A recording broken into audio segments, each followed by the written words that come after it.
श्रीमन नारायण नमः। श्री मार्कंडेय पुराण 35वां अध्याय।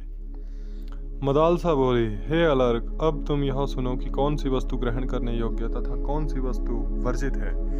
घी से पकी हुई सामग्री, चाहे वह देर की तैयार की हुई हो क्यों ना हो, खानी चाहिए। गेहूं और जौ के समान घी में ना सिक कर दूध में तैयार किए गए हों तो भी खाने योग्य है। हे पुत्र, खरगोश, कछुआ, गोह, साही और गेंडा, इनको खाना चाहिए। सुअर और मुर्गा पितृ और देवताओं को अर्पित किया हुआ तथा श्राद्ध में ब्राह्मण के निमित्त का पदार्थ नहीं खाना चाहिए। मंत्रित और औषधि रूप मांस खाने में दोष नहीं है। शंख, पाषाण, सोना, चांदी, रस्सी, कपड़ा, शाक, कंद, मूल, फल तथा बिना पत्ते और छाल की वस्तुएं, मणि, वज्र, प्रवाल, मुक्ता तथा मनुष्यों के शरीर जल से शुद्ध होते हैं। लोहे के हथियारों की शुद्धता जल से तथा शान पर घिसने से होती है। घी और तेल से सने हुए बर्तनों की शुद्धि गर्म जल से होती है। यब धान्य, अजिन, वस्त्र, मूसल और ओखली तथा वस्त्र, यह सब धोने से शुद्ध होते हैं। संपूर्ण वल्कल वस्त्र जल के छींटे देने से शुद्ध हो जाते हैं तथा तृण, काठ और औषधियां भी जल से शुद्ध होती है। समस्त भेड़ों का ऊन स्वयं शुद्ध है।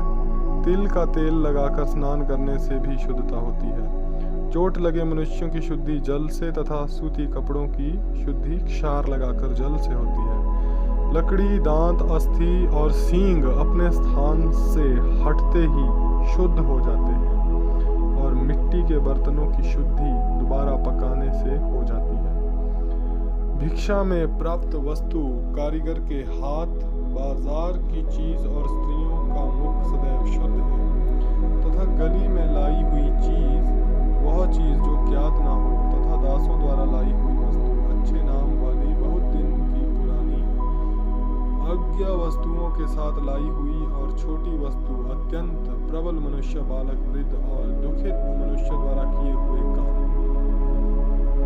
घर, धर्मशाला तथा स्तन पीने वाला बालक और पिलाने वाली स्त्री, बहता हुआ सुगंधित और फेन रहित जल, यह सब शुद्ध है।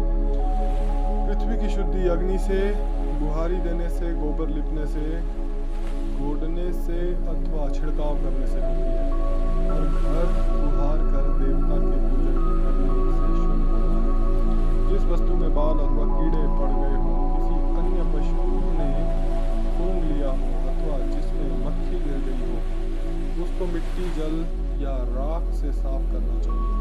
तांबा खटाई से, शीशा राख से स्वच्छ होता है। कांसी जल और राख के गलने से शुद्ध होता है और बहने वाला पदार्थ बहा देने से शुद्ध होता है। अपवित्र वस्तु को मिट्टी से या उसकी दुर्गंध दूर करके शुद्ध करे। अन्य प्रकार की वस्तुओं को भी उसी प्रकार के हव्यों से तथा उनकी दुर्गंध दूर करके शुद्ध करे। जो जल प्राकृतिक रूप से पृथ्वी पर स्थित है और एक गाय को तृप्त करने के लिए पर्याप्त है, वह पवित्र है। इसी प्रकार चांडाल और व्याघ्रादि द्वारा मारे गए पशुओं का मांस भी पवित्र है। हे तात, गली में पड़ा हुआ वस्त्र भी वस्तु के लगने से शुद्ध हो जाता है। धूली, अग्नि, घोड़ा, गाय, छाया, सूर्य की किरणें, पवन, पृथ्वी, ब्राह्मण का वीर्य और मक्खी आदि, यह अस्पृश्य वस्तु के संसर्ग होने पर भी दोष रहित है। बकरी और घोड़े का मुख शुद्ध है, गाय के बछड़े का नहीं। जब तक बछड़ा दूध पीता है वह भी शुद्ध है। पक्षी द्वारा गिराया हुआ फल भी शुद्ध है। आसन, शैया, वाहन, नाव और रास्ते के तृण तथा बाजार की वस्तुएं चंद्रमा और सूर्य की किरणों से तथा पवन से शुद्ध हो जाती है। गली में चलने फिरने पर, स्नान के समय, भूख प्यास की निवृत्ति करने के समय तथा वीर्यपात के समय कपड़े बदल कर विधि पूर्वक आचमन करें। गली अथवा कीचड़, पानी के संसर्ग से स्पर्श हुई वस्तु में हाथ से तैयार की हुई भोजन की सामग्रियों में से अग्रभाग निकालकर शेष को अभिमंत्रित करे, फिर जल को मृत्तिका से स्पर्श कर आचमन करे। अनजान में अथवा जानकारी में यदि दूषित अन्न खा ले तो उसके दोष की शांति के लिए 3 रात्रि तक उपवास करे।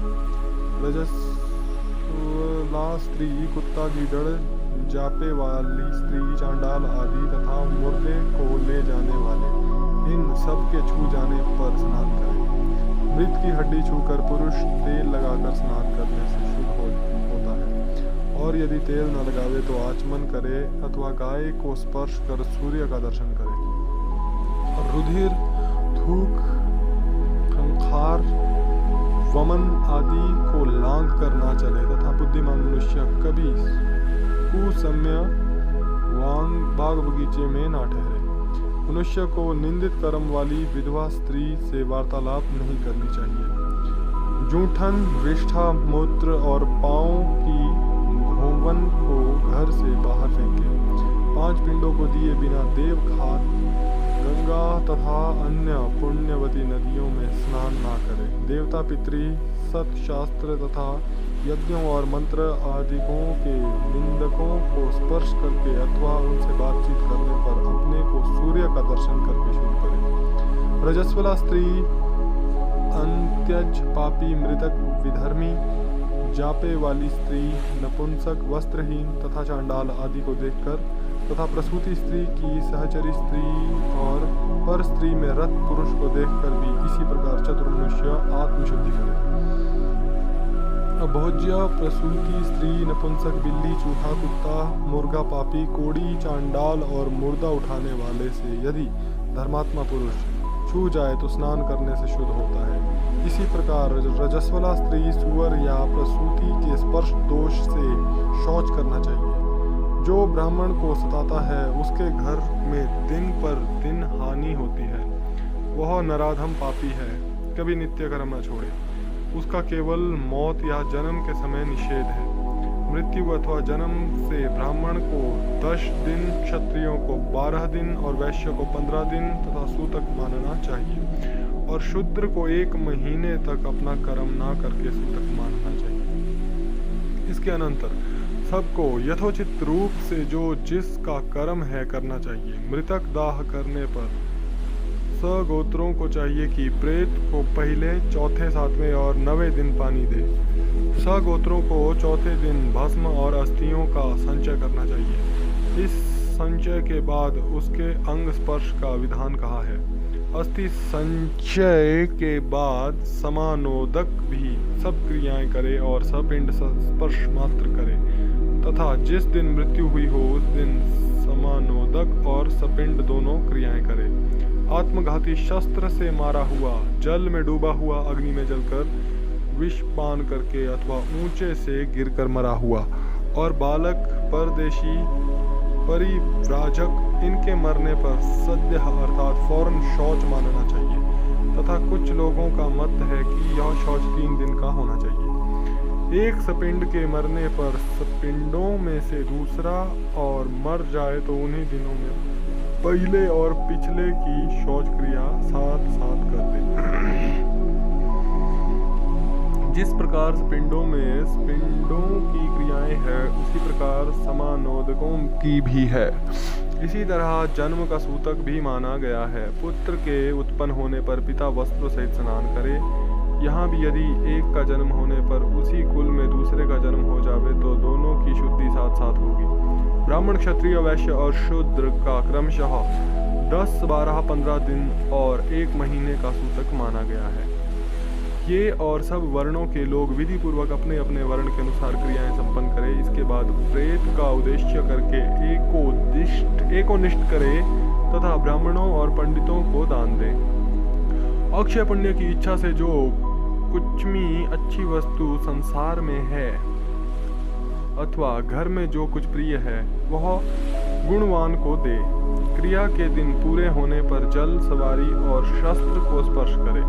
जिस किसी को दंड दे उसे न्यायपूर्वक दंड दे तथा अपने वर्ण के अनुसार भली भांति क्रियाएं करे। अपने वर्ण के धर्मानुसार क्रियाएं करे, क्योंकि ये समस्त पवित्र क्रियाएं इस लोक और परलोक में सिद्धि की देने वाली है। नित्य त्रिवेद अर्थात ऋक्, साम और यजुर्वेद पढ़े और ज्ञानियों की संगति करे। धर्म से धनोपार्जन कर यत्न पूर्वक यज्ञ करे। हे पुत्र, वह कर्म करे जिससे अपनी निंदा ना हो। जो कर्म बड़े लोगों ने किए हैं उन्हीं को निसंदेह होकर करो। हे वत्स, इस प्रकार आचरण करने से गृहस्थी पुरुष को इस लोक और परलोक में धर्म, अर्थ, काम की प्राप्ति होती है। हरिश्चंद्र।